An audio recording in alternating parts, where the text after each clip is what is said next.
ఇక వివరాల్లోకి వెళ్తే ప్రభుత్వ పథకాలు అమలు చేస్తున్న కొన్ని కుటుంబాలు ఇంకా అట్టడుగు స్థాయిలోనే ఉండిపోతున్నాయని గ్రహించిన రాష్ట్ర ముఖ్యమంత్రి నారా చంద్రబాబు నాయుడు P4 పథకం ప్రవేశపెట్టారని, కాకినాడ నగరంలో స్థితిమంతులు ప్రతి ఒక్కరూ భాగస్వాములు కావాలని సిటీ ఎమ్మెల్యే వనమాడి వెంకటేశ్వరరావు పిలుపునిచ్చారు. స్మార్ట్ సిటీ కార్యాలయంలో P4 పథకంపై ఎమ్మెల్యే కొండబాబు అధ్యక్షతన నగరంలోని వ్యాపార, పారిశ్రామికవేత్తలు, భవన నిర్మాణదారులు, వైద్య ప్రముఖులు, విద్యా సంస్థలు ప్రతినిధులు, ఉద్యోగులతో అవగాహన సమీక్షా సమావేశం నిర్వహించారు. ముందుగా కాకినాడ నగరపాలక సంస్థ అదనపు కమిషనర్ సుధాకర్ మాట్లాడుతూ P4 కార్యక్రమం సారాంశాన్ని, అలాగే రాష్ట్ర ముఖ్యమంత్రి నారా చంద్రబాబు నాయుడు P4 కార్యక్రమంలో దత్తత తీసుకున్న వివరాలను పవర్ పాయింట్ ప్రెజెంటేషన్ ద్వారా సభలో తెలియజేశారు. ఈ సందర్భంగా సిటీ ఎమ్మెల్యే వనమాడి కొండబాబు మాట్లాడుతూ పేదరికంలో అట్టడుగున ఉన్న పేద ప్రజలను పైకి తీసుకుని వచ్చేందుకు స్వచ్ఛంద సంస్థలు, వ్యాపార సంస్థలు, ధనవంతులు ఈ బృహత్తర కార్యక్రమంలో భాగస్వామ్యమై కాకినాడలో విజయవంతం చేయాలని సూచించారు. 20 నుండి 25 కుటుంబాలకు చేయూత ఇచ్చేందుకు మున్సిపల్ ఉద్యోగులు సిద్ధంగా ఉన్నారని అన్నారు. సీఎం చంద్రబాబు పేదరిక నిర్మూలనే ధ్యేయంగా P4 కార్యక్రమం చేపట్టారని, పేదలను ఆదుకునేందుకు P4 కార్యక్రమం తోడ్పడుతుందని అన్నారు. కాకినాడ నగరంలో సుమారు 15,000 కుటుంబాలు పేదరికానికి దిగువన ఉండిపోయాయని సర్వేలో గుర్తించడం జరిగిందని అన్నారు. సీఎం చంద్రబాబు ఆలోచన మేరకు P4 పథకం కింద పేదవారికి సాయం చేయాలని, స్థితిమంతులు వారి పరిధిలో కొన్ని కుటుంబాలను దత్తత తీసుకోవాలని కోరారు. కాకినాడ స్మార్ట్ సిటీ ఏర్పాటు అయ్యాక నగరాన్ని అన్ని రకాలుగా అభివృద్ధి చేస్తామని, ప్రతి ఒక్కరూ సాయం అందించాలని కోరారు. ఛాంబర్ ఆఫ్ కామర్స్ దగ్గర ఫండింగ్ లేదని మర్చెంట్ అసోసియేషన్ ప్రతినిధులు ఆలోచించి చేయగలిగింది చేస్తామని అధ్యక్షుడు గ్రంథిబాబుజీ పేర్కొన్నారు. అవకాశం ఉన్నంత మేర ఎప్పుడూ సాయం చేస్తామని, ఈ పథకం ద్వారా నెలకు ₹1,00,000 వ్యయం చేస్తామని NCS నారాయణం మురళి అన్నారు. షిప్పింగ్ ఏజెన్సీస్ బాబు మాట్లాడుతూ మా ప్రతినిధులతో ఆలోచించి నిర్ణయం తీసుకుంటామని అన్నారు. మాజీ ఎంపీ చిట్టూరు రవీంద్ర మాట్లాడుతూ ప్రభుత్వాలు మారినా ఈ పథకం కొనసాగాలని అన్నారు.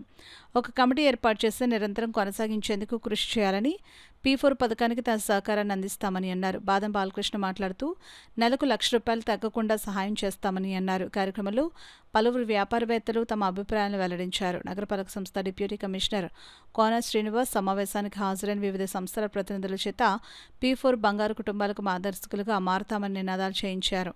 ఇంకా ఈ సమావేశంలో health officer doctor Prithvicharan, TPRO Shailaja, municipal అధికారులు తదితరులు పాల్గొన్నారు. ఈనాడు ఈ కూటమి ప్రభుత్వం, ముఖ్యమంత్రి చంద్రబాబు నాయుడు గారు ఏదైతే ఈ రాష్ట్రంలో పేదరికం లేని రాష్ట్రంగా ఉండాలని చెప్పి నిర్ణయం తీసుకుని P4 కార్యక్రమం పెట్టడం జరిగిందో, ఆ కార్యక్రమం రాష్ట్ర వ్యాప్తంగా ప్రజలందరికీ తెలుసు ఏ విధంగా ఈరోజు P4 కార్యక్రమం నిర్వర్తిస్తున్నారో, దానికి ఏ విధంగా భాగస్వాములయ్యి పేదరికాన్ని నిర్మూలించాలో ఆయన లాంచ్ చేయడం జరిగింది. అదే సందర్భంలో 175 నియోజకవర్గాల్లో కూడా ఈ కార్యక్రమాన్ని రూపొందించాలని చంద్రబాబు నాయుడు గారు ఆదేశాలు ఇచ్చారు. ఆ సందర్భంగా కాకినాడ నగరంలో ఈ రోజున పేదవాళ్ళని, పేదరికాన్ని నిర్మూలించడం కోసం పారిశ్రామికవేత్తల్ని, పెద్దల్ని, ఇక్కడ ఉన్నటువంటి కాకినాడ వ్యాపారస్తులందరినీ కూడా ఈరోజు ఆహ్వానించడం జరిగింది. ఈ రోజున అందరూ కూడా రావడం జరిగింది. పెద్దలందరూ కూడా ఇది ఒక మంచి కార్యక్రమం, మేమందరూ కూడా పేదవారిని ఎవరైతే ఉన్నారో పేద కుటుంబాలని తప్పనిసరిగా ఆదుకునే కార్యక్రమం ముఖ్యమంత్రి గారి ఆదేశాల ప్రకారంగా మేము చేస్తామని అందరూ కూడా హామీలు ఇచ్చారు. ఏ విధంగా చేయాలో కూడా మా యాక్షన్ ప్లాన్ తయారు చేసుకుంటామని కూడా ఇక్కడ చెప్పడం జరిగింది. అందరి దేశంలోనే ఏ ప్రభుత్వం కూడా చేయలేని కార్యక్రమం ఈ రోజున చంద్రబాబు నాయుడు గారు తీసుకున్న నిర్ణయం ఈ దేశానికి ఆదర్శం అవుతుంది అనిపిస్తుంది నాకు. ఎవరైనా అయితే మా ప్రభుత్వం అయితే చంద్రబాబు నాయుడు ఎప్పుడైనా సరే ప్రభుత్వంలో భాగస్వాములు చేసేవారు. ఆయన అందరినీ సహాయం చేయమనేవాడు, ప్రభుత్వాన్ని సహాయం చేయమనేవారు. కానీ జగన్మోహన్ రెడ్డి అలా చేయలేదండి. ఇండస్ట్రియలిస్టులు కానీ, సోషల్ ఆర్గనైజేషన్ కానీ అందరిని కూడా ఏం చేశాడు, పిలిపించుకుని నాకు ఎంత ఓట ఇస్తాను అడుగుడండి ఆయన, నాకేంటని అడుగుడండి ఆయన, సొంతానికి అడిగాడండి ఆయన. అందుకే భయపడి పారిపోయారని అందరూ ఇండస్ట్రియలిస్టులు కానీ, పారిశ్రామికవేత్తలు కానీ. కానీ ఈ ప్రభుత్వం అలా కాదు, కూటమి ప్రభుత్వం అలా కాదు. ముఖ్యమంత్రి గారు చంద్రబాబు నాయుడు గారు అది కాదు అడుగుతుంది. మీరందరూ రండి, వ్యాపారాలు చేయండి, నేనేం చేయాలో చెప్పండి, మీ నుంచి వచ్చే ఆదాయంలో ఈ రాష్ట్రంలో ఉన్న పేదరికం నిర్మూలించాలి, సాయం చేయమని కోరుతున్నాడని కూడా ఈ సందర్భంగా తెలియజేస్తున్నా. ఆ విధంగా మనము ప్రభుత్వ హయాంలో మనం ప్రీవియస్గా ఒక ప్రోగ్రామ్ చేసుకోవడం జరిగింది. అది జన్మభూమి ప్రోగ్రామ్ అనేది మనం చేసుకున్నాము. ఈ జన్మభూమి ప్రోగ్రాంలో ఎవరి నుంచి అయితే ప్రజల నుంచి భాగస్వామ్యంగా మనం ఏదైనా పెట్టుబడిదారులు ఎవరైనా ఉంటే కనుక వారి ద్వారా మనం మౌలిక సదుపాయాలు కల్పించే దిశగా ఇదివరకు జన్మభూమి కార్యక్రమాలు అయితే మనము అయితే ఇప్పుడు ప్రభుత్వం వారు వినూత్నంగా ప్రజల్నే పెట్టుబడిగా పెట్టి ఈ యొక్క ఎవరైతే పేదరికంలో అట్టడుగులు ఉన్నారో వాళ్ళందరినీ పైకి తీసుకొచ్చే కార్యక్రమమే ఈ P4 కార్యక్రమం కింద చేపట్టబడటం నిజంగా మనందరం కూడా హర్షించదగ్గ విషయం. ముఖ్యంగా దీనిలో భాగస్వాములుగా ప్రజల్నే భాగస్వామ్యం చేసి ప్రభుత్వం వారు వారి యొక్క సపోర్ట్ ఇచ్చి ఎవరైతే అట్టడుగు స్థాయిలో పేదరికంలో ఉంటారో వాళ్ళందరినీ పైకి తీసుకొచ్చే విధంగా వారి యొక్క జీడిపిని పెంచే విధంగా చర్యలు తీసుకునే భాగంగానే ఈ P4 అనేది వచ్చిందనేది మనం చెప్పాలి. ఫ్రెండ్స్ అందరూ 10th class friends encouragement students 1978 charitable trust పెట్టాం.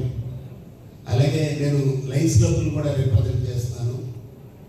ఈ 2 సంస్థలు కలిపి నెలకి ₹1,00,000 తక్కువ కాకుండా ఖచ్చితంగా ప్రతి సంవత్సరం నెలకు ₹1,00,000 అంటే సంవత్సరానికి ₹10,00,000 కార్యక్రమాలు తక్కువ కాకుండా డబ్బులు తీసుకుంటాం. మీకు చెప్పిన వాళ్ళని అనౌన్స్ చేస్తూ ఒకసారి స్కాలర్షిప్ ఇచ్చిన తర్వాత ఆ సంవత్సరం కాకుండా వాళ్ళ చదువు అయ్యేదాకా ఇంజనీరింగ్ అవ్వచ్చు, మెడిసిన్ అవ్వచ్చు, ఖచ్చితంగా మా ఆలోచన బట్టి మేము అందరూ కూడి ఇదైతే కమిట్మెంట్ ఇంకా ఎక్కువ చేయగలమని చూస్తాం.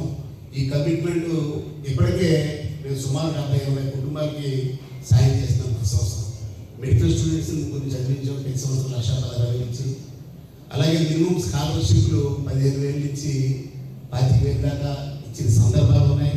మెడిసిన్స్ ఒక 6 ఏళ్ళ బట్టి కంటిన్యూస్గా ఇస్తూనే ఉన్నాయి. ఇవన్నీ కొనసాగిస్తూ కొత్తగా ఇవన్నీ చేస్తామని చెప్పి తెలియజేస్తూ గుణబాబు గారు చేసే ఏ మంచి పనికైనా అఫ్కోర్స్ అది మంచి పనులే చేస్తారన్న డౌట్ ఏం లేదు.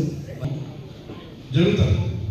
ఫర్దర్గా ఎలాగా అన్నదానికి ఏం చేయాలంటే మనందరం కలిపి మళ్ళీ ఇదే రూప్ కిందకి వచ్చి గవర్నమెంట్ ఉన్నా లేకపోయినా ఈ కార్యక్రమాన్ని మనం ముందుకు తీసుకెళ్ళగలిగితే అలా ప్రభుత్వం అప్పుడు సంబంధం లేదు. ఒక విజనరీ డాక్యుమెంట్ కింద మన ముఖ్యమంత్రి గారు ఇచ్చినప్పుడు దాన్ని మనం తీసుకెళ్ళిపోవడం మనం ఫ్యూచర్లో కూడా అటువంటిప్పుడు కంటిన్యూటీ ఉంటుంది. ఆ విధంగా మనం అందరూ వెళ్దాం. దీనిలో కూడా మరి నేను అమ్మడానికి కానీ అగ్రసార్తో మాట్లాడలేదు, కానీ మనం ఒక కమిటీ వేసుకుని అంటే అఫీషియల్స్ ఉన్నారు ప్రస్తుతం. ఫ్యూచర్లో కూడా అటువంటి ఇబ్బంది లేకుండా ఉండటానికి నా తరఫు నుంచి మా చేతిలో ఉన్నటువంటి శ్రీగోపాల్ ఆటోమోటివ్ లిమిటెడ్ కానీ అదేవిధంగా కాకినాడ కోఆపరేటివ్ టౌన్ బ్యాంక్ నుంచి కానీ నా చేతిలో ఏవైతే ఉన్నాయో వాటి ద్వారా ఈ P4 కార్యక్రమానికి తప్పకుండా నేను కూడా పార్టిసిపేట్ చేస్తాను అని చెప్పేసి అందరికీ హామీ ఇస్తూ ఫ్యూచర్లో కూడా ఒక పెద్ద కమిటీ వేసుకుని లోకల్గా ఉన్నటువంటి వాళ్ళందరూ కూడా ఏ విధమైనటువంటి ఫండ్స్ లేవు. అయినప్పటికీ కాకినాడ మర్చెంట్ అసోసియేషన్ సభ్యులందరూ కూడా కూర్చుని ఖచ్చితంగా ఒక మంచి కార్యక్రమం కొడబాబు గారితో డిస్కస్ చేసి తప్పకుండా ఎంత ఖర్చు అయినప్పటికీ చేస్తామని చెప్పేసి ఈ సభాముఖంగా ఆయనకి హామీ ఇస్తున్నాం. ఖచ్చితంగా కొడబాబు గారు చెప్పినటువంటి పర్సన్స్ ఎవరైతే ఉన్నారో మా వార్డే అక్కర్లేదు, రియల్గా ఎడ్యుకేషన్ ఉన్న వాళ్ళు ఎక్కడున్న కాకినాడ నగరంలో వాళ్ళకి మేము చేయడానికి ముందుకు వస్తాం.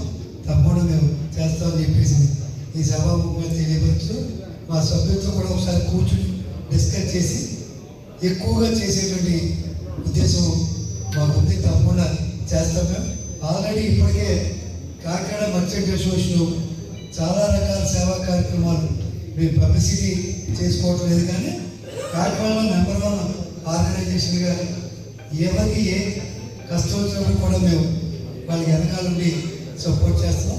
ఈ కార్యక్రమం కూడా తప్పకుండా మా సభ్యులందరూ కూడా సహకరించేలాగా చేస్తామని చెప్పి మరొకసారి తెలిసిపరుచుకుంటూ